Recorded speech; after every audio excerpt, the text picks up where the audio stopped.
Hola chicos, hola chicas. En esta ocasión vamos a estudiar qué es el Renacimiento. Para poder entender este concepto, primero tenemos que incorporarnos e ingresar a la definición. Primero, si nosotros pensamos de manera literal, Renacimiento se refiere a un renacer o a traer algo desde el pasado hacia el presente.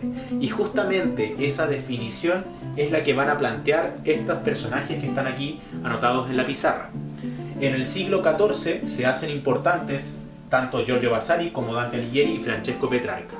Algunos, como Vasari, por ejemplo, desde el lado del mundo artístico, es un historiador que escribe biografías sobre los artistas y él principalmente va a plantear de que desde su época en adelante existe el arte. Lo que viene de antes no se puede considerar como arte. Y acuña este concepto, utiliza este concepto, la Rinascita, que es el renacer del mundo artístico. Lo mismo ocurre con Dante Alighieri en la Divina Comedia y con Francesco Petrarca, puesto que estos se preguntan cómo es posible que en un momento de la historia donde había habido tanta riqueza, tanto desarrollo cultural, tanta elaboración de ideas como fue el mundo antiguo, en un momento determinado cayera todo esto, se desplomara y se tuviera que recuperar luego de casi 10 siglos de historia o casi 1000 años de historia. En este caso, ellos asociaban la pérdida cultural o la pérdida de ciertos valores clásicos a la Edad Media, y eso hizo que se generara un concepto negativo a favor de ella. Se consideró entonces a la Edad Media como una época oscura, como una época en la cual no había habido ningún tipo de desarrollo, ningún tipo de avance, ningún tipo de mejora o de cuestión positiva para la sociedad. En este sentido, estos tres personajes construyeron el concepto de Renacimiento en oposición a su pasado medieval. Es decir, el Renacimiento tiene muchas características positivas, en cambio la Edad Media tiene muchas características negativas. Eso hace que, como nosotros estamos circunscritos en un momento histórico determinante, en una época de transición o de cambio, nos hace ser renacentistas, nos hace estar dentro de un momento histórico relevante, importante. Para esto entonces se dieron una relevancia y una importancia respecto de su época en la cual vivían. Pero hay un pequeño problema dentro del periodo de Vasari, Alighieri y Petrarca. Si es que nosotros consideramos los historiadores que hay una época de transición, una época de traslape cultural, en el cual hay ciertas cosas que vienen del pasado y otras que son novedosas, se mezclan en ese momento y generan algo completamente nuevo o algo completamente distinto, una época distinta. En este caso, estos personajes estarían al iniciar esta época y por lo tanto no van a conocer los máximos logros o las máximas, ¿cierto?, avances que se van a lograr o establecer en el periodo renacentista. Entonces nosotros tendríamos que preguntarnos, si esa es la visión que tienen estos tres pensadores de la época, si esta es la idea que tienen sobre la Edad Media, ¿qué tan cierto o qué tan errado está su pensamiento? Para eso tendríamos que entrar, por ejemplo, a revisar qué cosas se hicieron durante la Edad Media y que hasta el día de hoy en algunos casos siguen presentes. Pero muy importante, si estas cuestiones estaban presentes en la época de los tres pensadores, si estaban presentes en la época de la acuñación o de la elaboración de este nuevo concepto.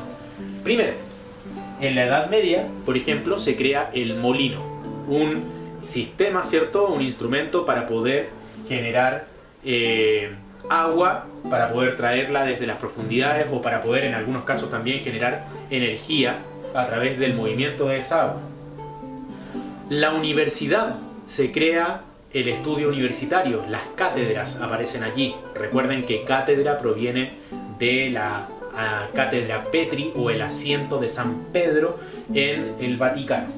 La universidad entonces se desarrolla con bastante fuerza al final de la Edad Media, no en el Renacimiento. Volvamos entonces a esa Edad Media. ¿Qué más se desarrolla en ella? por ejemplo, se desarrolla la medicina. Se empiezan a hacer disecciones en el cuerpo, que ya la habíamos hablado en el mundo del arte renacentista con Leonardo da Vinci. Eso también se traslada a otros espacios de la sociedad, a otras disciplinas, como por ejemplo es la medicina. La medicina logra avanzar bastante en la Edad Media para ya internarse en el Renacimiento con pompa y platillos, con bombo y platillos. La rotación trienal, es decir, ir cultivando en un lado para dejar descansar la tierra en el otro, y luego, cuando termine la cosecha de este lugar, comenzar a utilizar la tierra que ya ha descansado y dejar la que se ocupó descansando. Ese tipo de estrategias, ese tipo de utilidades dentro de la Edad Media es muy importante porque permite, por ejemplo, tener ciertos excedentes de producción, cierta sobreproducción. Por ejemplo, si se cosechaban algún tipo de vegetales, por ejemplo, si había una utilización de rotación trienal, permitía que se pudieran almacenar más productos al final de una cosecha, por ejemplo, y hacía funcionar de mejor manera la economía agrícola. Eso permite, por ejemplo, que las ciudades luego se puedan abastecer con productos agrícolas, puesto que las ciudades obviamente no en este tiempo pueden acceder a tener agricultura dentro de ellas, dentro de los muros. La agricultura está fuera de esos muros. La conservación de los textos del mundo clásico, cuando se estudia en este carácter de estudia humanitatis, cuando estos personajes del mundo renacentista estudian el mundo antiguo, de alguna manera les tuvieron que llegar los textos hasta su época. En el siglo XIV, ¿cómo es que tengan un libro del siglo I antes de Cristo? ¿Cómo es posible que tengan un libro del siglo V antes de Cristo? ¿Cómo lo consiguieron? Si han pasado 1500 años desde esa escritura. Bueno, muchos de esos textos se conservaron en monasterios o en iglesias, grandes abadías, que fueron, ¿cierto?, resguardando parte de las lecturas y de los archivos que tenían del mundo antiguo, se fueron guardando en grandes espacios, en verdaderas bibliotecas, pero bibliotecas que estaban cerradas al público, nadie las podía visitar a no ser que se tuviera algún tipo de autorización. En este caso, se pudieron conservar muchos textos solo por el hecho de guardarlos en ese espacio. Otros también se pudieron conservar o se pudieron traspasar a través del tiempo porque se les hicieron copias. Recuerden que en el mundo medieval los monjes muchas veces son monjes copistas que copian un texto hacia otro nuevo a través, por ejemplo, de la representación de ciertos caracteres. Entre paréntesis, muchos de ellos no sabían ni siquiera leer ni escribir, solamente copiaban y pegaban un elemento, una figura que veían. Si veían una letra, la copiaban tal cual como la habían visto, pero no tenían idea qué significaba o cómo se podía leer esa letra. En otro punto, se traspasa desde la Edad Media el cristianismo.